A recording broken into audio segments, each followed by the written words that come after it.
Jump into the next segment. Bourbon. Let's talk bourbon. Bourbon. Okay, those of you who are new to extract making, if you've never had bourbon before, we don't recommend bourbon as the place to begin. Right? Don't start with bourbon. Don't start with Start bourbon. with vodka or rum. White rum usually, Yes. even a dark rum like we used. It's more of an acquired. It's a different taste. Yeah. And so rule number one with extract making is don't use an alcohol that you don't already like. And Yeah. if you've never had alcohol, then vodka is the safest place to begin because it's largely tasteless. White rum is a little sweeter than vodka, and so that's the next second one. But we would encourage you maybe avoid the bourbon because bourbon is strong. In fact, many of our extract users tell us that when they do the bourbon, it can take up to 18 months before it's ready, and we've seen that. But if it's a bourbon that you know and that you like, then it's going to be a great bourbon for vanilla extract. Whenever we're talking about bourbons or any kind of spirit that we use, the right answer for you is going to be different than the right answer for me or for anyone else. It's very subjective. So we're going to share our opinions here, but we could be wrong because it's based on our own palate. Yep. And you might like something different than what we like. And so explore, have fun. More importantly, share it with the group so they know. Really, we've only had like one really bad bourbon experience, and we'll talk about it. Yes.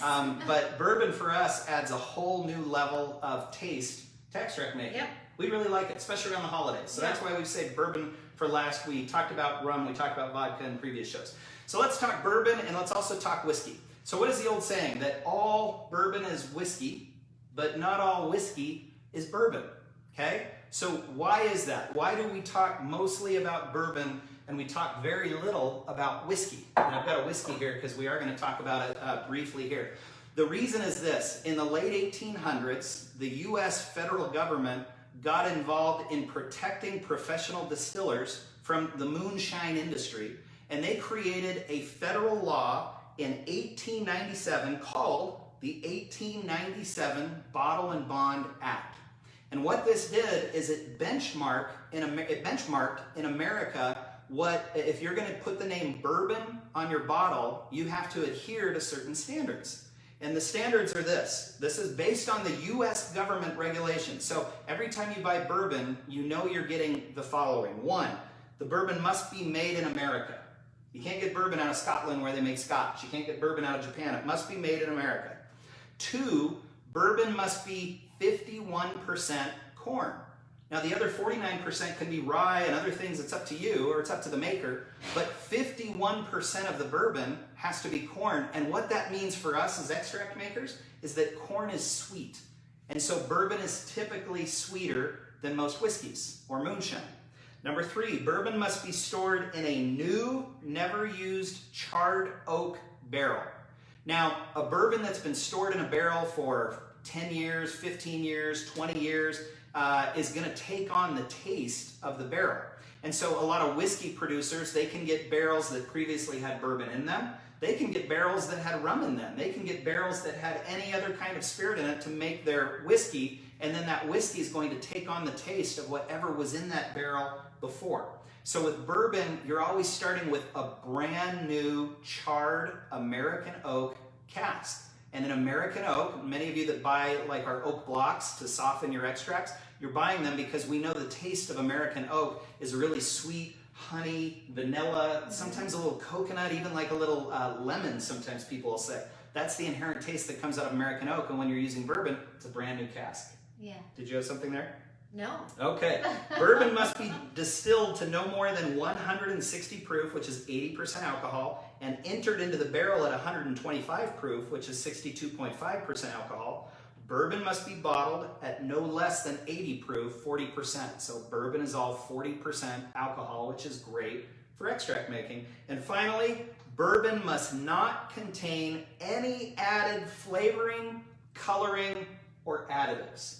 Now that is very important. A big reason that we make our own extracts is because we want ingredient control and ingredient transparency. We want to know what's actually going into our finished vanilla extract. With bourbon, when you buy something that says bourbon, you know that it is backed by the federal government, and that it adheres to all those standards, and that there's just a baseline that you can count on. But then above that 51% corn, there's all sorts of creativity that's popping up out of bourbon that is really fun to use when you're extract making. Have there been any questions that have popped up? No, just a lot of people saying they love bourbon. They're excited to try it. Ruth Ann Batten says it's delicious and she should know she has made a bunch. Lori Ann says, my inner trivia nerd is loving these bourbon facts. Me too, Lori Ann. I loved learning all this as we got into extract making. So it's fun. There's just so much to it.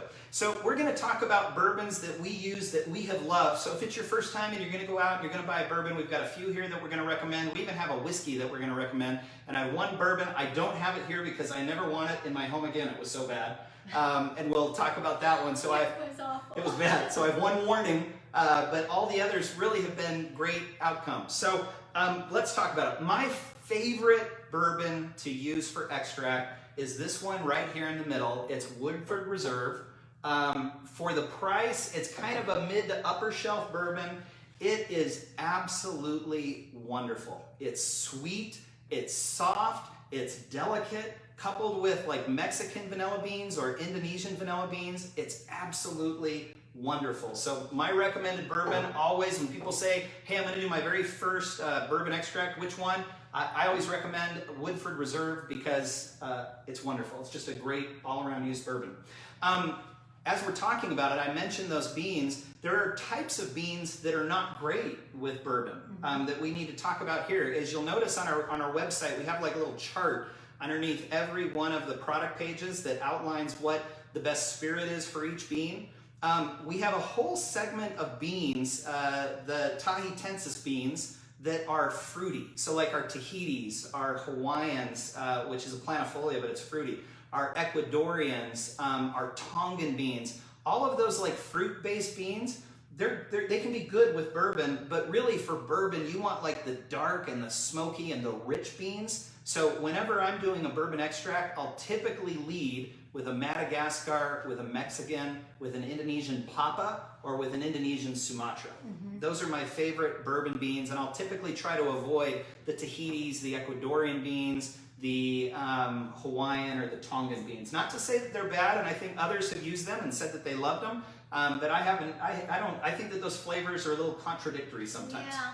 For you to decide. We're way down in the rabbit hole right now, and that's for you to decide. So Woodford Reserve is my favorite. Next up, Paul Gingrich introduced this one to us, and we used it for the sous vide. It's the Maker's Mark bourbon. Really good mid-shelf bourbon, pretty affordable, and it has a rich kind of a caramel taste. So again, with the Indonesian, probably is best, like the Sumatra, that Maker's Mark bourbon is wonderful because it's kind of a rich caramel, where this one is more delicate, softer, and sweeter. And so it's funny how they're all made the same way as a baseline, but the taste between the two is totally different. Third up, this was one that was gifted to us, and we tried it and we loved it. It's Bullet bourbon, spelled B-U-L-L-E-I-T, but Bullet is what it's called. It's kind of similar to the Woodford Reserve, but it has a little less of the sweetness.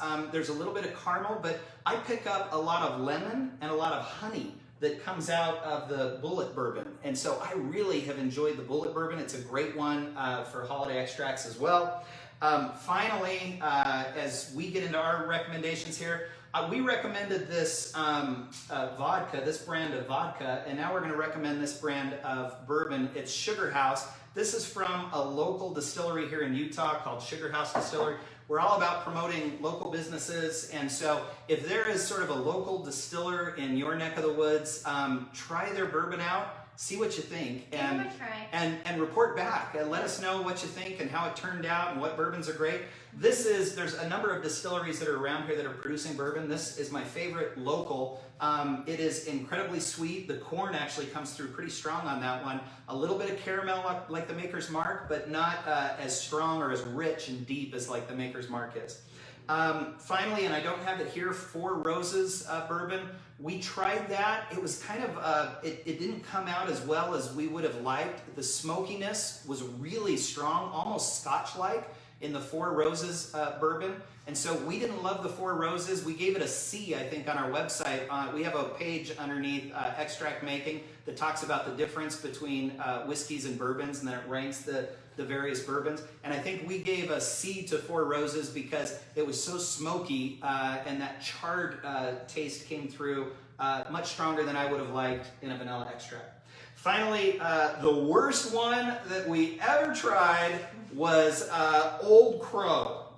It was a bottom shelf plastic container. We wanted to do the experiment because with vodka, you can go top shelf, bottom shelf, and there's not a lot of difference. Yeah, well, and I don't know with bourbon, but this one in particular was bad. Oh, it was so bad. It was so bad. So Old Crow how long did we wait for that to work? Oh, like almost 2 years. I mean, we waited a year, it was bad. Then we waited 18 months, it was still bad. And then we waited like another year, and we had the beans to spirit ratio right, and we just could not fix that Old Crow. We literally, it's the only time we've ever done this, we threw it out because it just, it's like, I don't even know how to describe it. It was so strong and so overpowering, and you could not put enough beans in the Old Crow to make a change. Now, that's us. I would love to see if one of you have tried it and you had a great experience with it, because that's just us. Finally, whiskeys. We've tried different whiskeys. Very few, I should say. This one actually ended up being really good. Whistle Pig was a great whiskey. As a whiskey, Whistle Pig is surprisingly sweet. More than any other whiskey that we've tried. Not that smoky, not that overpowering. So if Woodford Reserve had a whiskey, maybe it would be like a Whistle Pig. And for extract making, if you like Whistle Pig, that's great. Go ahead. Well, I know a lot of people on the group have used quite a bit of different types of whiskey, and they've liked it. So whiskey isn't off the table by any means. Nope. We have a lot of people talk about moonshine. We have a lot of people that've got like a home brand that they like. Try it all, report it, let us know what you think. These are just our opinions. So we hope this is helpful. Bourbon, if you're new and if you're unfamiliar with alcohol, we would recommend you don't begin with bourbon for vanilla extract. But as you're really kind of refining your palate and getting a taste of extract, bourbon is wonderful. We saved it until the end because we knew it would be the holiday seasons. And bourbon during the holiday season and all of your holiday baking with like a Sumatra bean, a Papa Indonesian bean, a Mexican bean, a Madagascar bean. It is a wonderfully sweet, dark, rich for like your caramels, for like those rich, chocolatey, dark chocolate desserts. A bourbon vanilla extract using a Madagascar, a Sumatra, one of the beans that I've named, is absolutely wonderful. It's a whole new spin on vanilla extract making, isn't it? It's lovely. It's lovely. So, let's see, were there any questions? I liked drinking it back in the day, LOL. Said Marielle. What beans do you recommend? We answered that. Ruth Ann, she agrees with us. Old Crow is bad, period. That is certainly our opinion, but we still had to give it a try, right? We were like, these vanilla beans are so wonderful. I bet this was our theory, I bet they could make bad bourbon great. No. They can't. They can't. They will not fix the bourbon problem.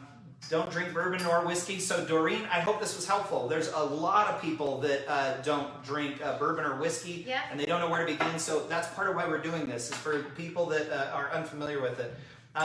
When we get our beans, do you suggest putting them in liquor right away? Do you know what, Darla? I do. I put them right in. Now, you can change your liquor later. I mean, if you want to be safe, put them in a vodka. There's no safer place to store vanilla beans than in liquor. But you're going to want to...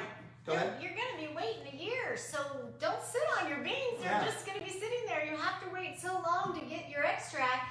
Put those suckers in some spirits. Put them in some spirits. So, but here's the thing: if you're going to, like, if you store them in a bourbon, it's going to be hard to then take them out of the bourbon and put them in a vodka. If you want them in a vodka as like your final resting place for the beans. And so just make sure that if you have vodka on hand, maybe it's not the vodka you want to use, but you know it's going to go into a vodka, you just haven't purchased it yet, go ahead and throw them in a vodka.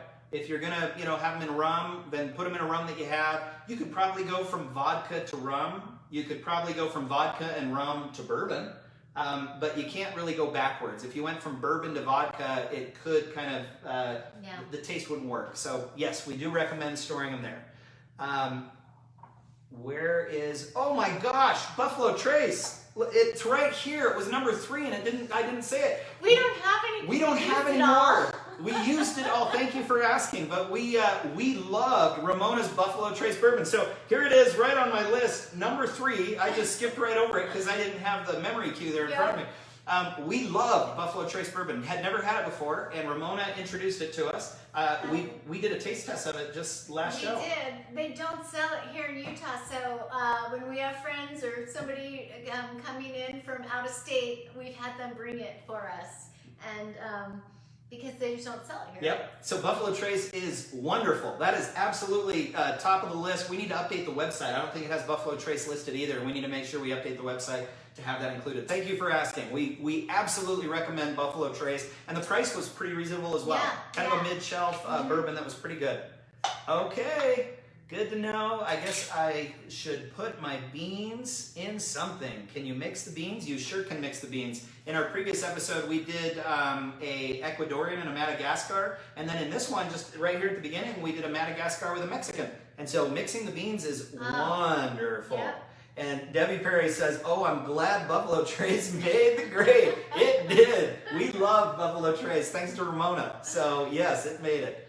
There you go. It's hard to get in Pennsylvania right now. You know what? I've seen the news. Like Pennsylvania, they're having a hard time getting alcohol in for Well, we're whatever having reason. a hard time too. Our so- shelves aren't as full as they used to be at like the state liquor stores here in Utah. It's a lot harder to get it, but not horrible, but it's definitely pinched. So I saw a news headline though that for whatever reason in Pennsylvania they're having a real hard time getting spirits in. I made a bullet bourbon over a year ago, still no vanilla. Should I add more beans or start over? Well, don't start over. And so if it's a bullet bourbon, that's a really good bourbon. I would suspect that maybe you were a little short on the beans and maybe you need to maybe double what you have in there and give it some time, but you should be pretty close. Bullet bourbon works really, really well. To do a taste test though, if you're tasting it straight, it's kind of hard to do. We're going to show you, we've done this a few times. If you look on our site, the Shannon Adams taste test method, you pour milk into a little shot glass, add just a couple drops of your extract, let it kind of sit for about 30 seconds and then wait, then taste it. Then you'll get a good idea of what the vanilla actually tastes like when it's added to the culinary creation. If you're having it just straight, like you dip your finger in, it's harder to tell if you're not really accustomed to doing that, because straight, it doesn't taste at all like it smells. So give that a try. You may need to add a few more beans, wait maybe another 6 months.